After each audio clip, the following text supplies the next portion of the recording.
प्रभु यीशु के सामर्थ्य नाम में आप सबको जय मसीह की, प्रेज द लॉर्ड। आइए आज के मनन के लिए हम परमेश्वर के पवित्र वचन को निकालें। आइए इस समय हम प्रभु के वचन को निकालें। पहला कुरिन्थी उसका अध्याय 12 और उसका वचन 24। यहाँ लिखा है, फिर भी हमारे शोभायमान अंगों को इसकी आवश्यकता नहीं, परंतु परमेश्वर ने देह को ऐसा बना दिया है कि जिस अंग को आदर की घटी थी उसी को और भी बहुत आदर मिले। Praise the Lord, hallelujah. प्रभु के लोगों, कई बार आप देखते हैं कि आपके घर में आपके बाल बच्चे, आपका घर, आपका परिवार, सारे बच्चे एक जैसे नहीं हैं। कभी कभी आपके जीवन में सब दशा एक जैसे भी नहीं होती। आपके बिजनेस का सीजन, आपके काम, आपके जीवन का तमाम उतार चढ़ाव एक बराबर नहीं होता। ये अनेकता में परमेश्वर की महिमा प्रकट होती है। याद रखिएगा, जब जब जीवन में तूफान आता है, प्रभु अगर खड़े हैं, प्रभु अगर साथ हैं, तो उन तूफान को वो शांत करता है। हालेलुया। जीवन भी ऐसा ही है।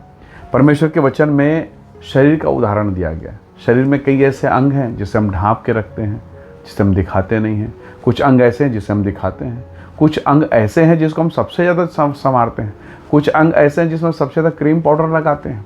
यानी हर अंग, सारा संपूर्ण देह हमारा ही है, पर हमने अलग अलग अंग को अलग अलग स्पेसिफाई करके उसे अलग अलग तरीके से हम ट्रीट करते हैं, उसके साथ अलग व्यवहार करते हैं, जबकि पूरा हमारा है। परमेश्वर का वचन हमें सिखाता है कि मेरे जीवन का हर भाग, मेरे घर, मेरे परिवार, पत्नी, बच्चों का हर भाग परमेश्वर के नियंत्रण में है और वो सब कुछ को सही रीति से करना जानता है। पर कई बार जब मैं अपने जीवन के पल में होता हूँ, जीवन में दुख के क्षण में होता हूँ, दुखी माहौल में होता हूँ, मेरा मन निराश हो जाता है, मैं विचलित होने लगता हूँ। जब मेरे जीवन में सब कुछ अच्छा रहता है तो कई बार और बुरा होता है। वो क्या, मैं आनंदित हूँ पर परमेश्वर के लिए समय नहीं। मुझे बेहतर जॉब मिल गया, परमेश्वर के पास समय, परमेश्वर के पास बैठने के लिए मेरे पास समय नहीं। कई ऐसी दशाएं मुझे अंधकार की ओर लेके जाते हैं। आपको याद है, दाऊद भेड़ बकरी का चरवाहा था, प्रभु ने उसे चुना, अभिषेक हुआ। अगर आप पहला शमूएल को निकालें 16 अध्याय को, आप देखेंगे उसका अभिषेक हो रहा है। वो परमेश्वर की अद्भुत महिमा हो रही, वो राजा बन जाता है। पर जब उसने अपने जीवन में गड़बड़ी किया, अपने परिवार में डिसिप्लिन नहीं रखा, उसके घर के बच्चे बिगड़ रहे थे, उसने पाप किया, वो फिर से जंगल में निकाल दिया गया, फिर से पीड़ाओं में चला गया। ठीक है, उसने पश्चाताप किया, फिर वो वापस आया। तो उतार चढ़ाव लगे हैं जीवन में, कई बार उतार चढ़ाव आता है। पर ये वचन हमें क्या सिखाता है कि जो आपके जीवन में सबसे कमज़ोर पहलू है, चाहे आपकी बेटी, आपका बेटा, आपका पत्नी, जो कुछ भी आपके साथ है, स्वर्ग का प्रभु उसे अपनी महिमा के लिए इस्तेमाल करना जानता है। उस भीड़ में 5000 से भी ज़्यादा भीड़ है। उस भीड़ में एक छोटा लड़का है जिसके पास 5 रोटी और 2 मछलियाँ हैं। प्रभु ने दया किया, उस 5 रोटी और उस 2 मछली के द्वारा ऐसे चमत्कार हुए, अद्भुत, हालेलुया। परमेश्वर का ग्रेस हुआ, हजारों हजारों लोग खाए, तृप्त हो गए। अब 12 टोकरियाँ फिर बच गई। ये कैसे हुआ?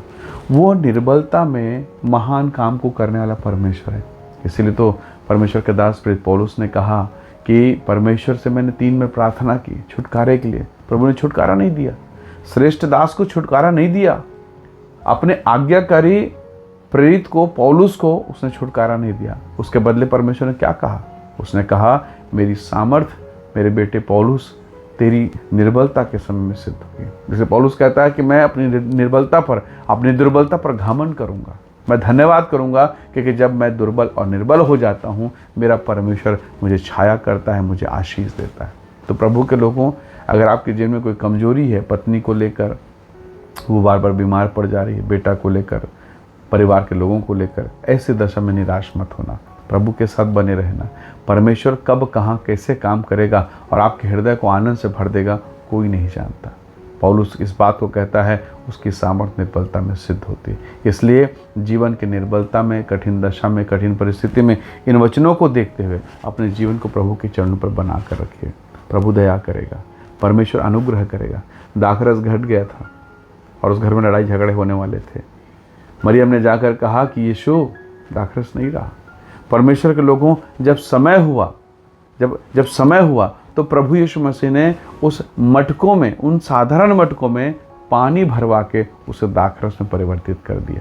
तो प्रभु जब ये कर सकता है और इस घटना पर आप विश्वास करते हैं, तो आप क्यों विश्वास नहीं कर रहे हैं कि प्रभु आपके भी जीवन में साधारण जल के द्वारा दाखरस का स्वाद दे सकता है।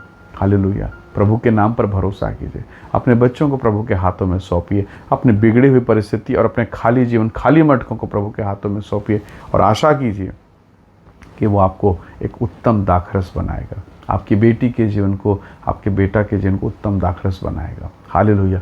वो परिवर्तित करेगा, वो दया करेगा। आइए दुआ करें। सर्वशक्तिमान परमेश्वर, मैं इनके जीवन को आपके हाथों में सौंपता हूँ। आपके महान और अद्भुत आशीष इनके जीवन पर हो और यीशु के नाम से इन्हें ब्लेस करें, यीशु के नाम से अनुग्रह करें, महिमा से भरपूर कीजिए प्रभु जी। जो भी निराशाएं, पीड़ा और परेशानी इनके जीवन में हैं, यीशु के नाम से दूर हो। अद्भुत आशीष को प्रकट कर सब बातों महिमा देते हुए विनती प्रभु यीशु के नाम से मांगते हैं।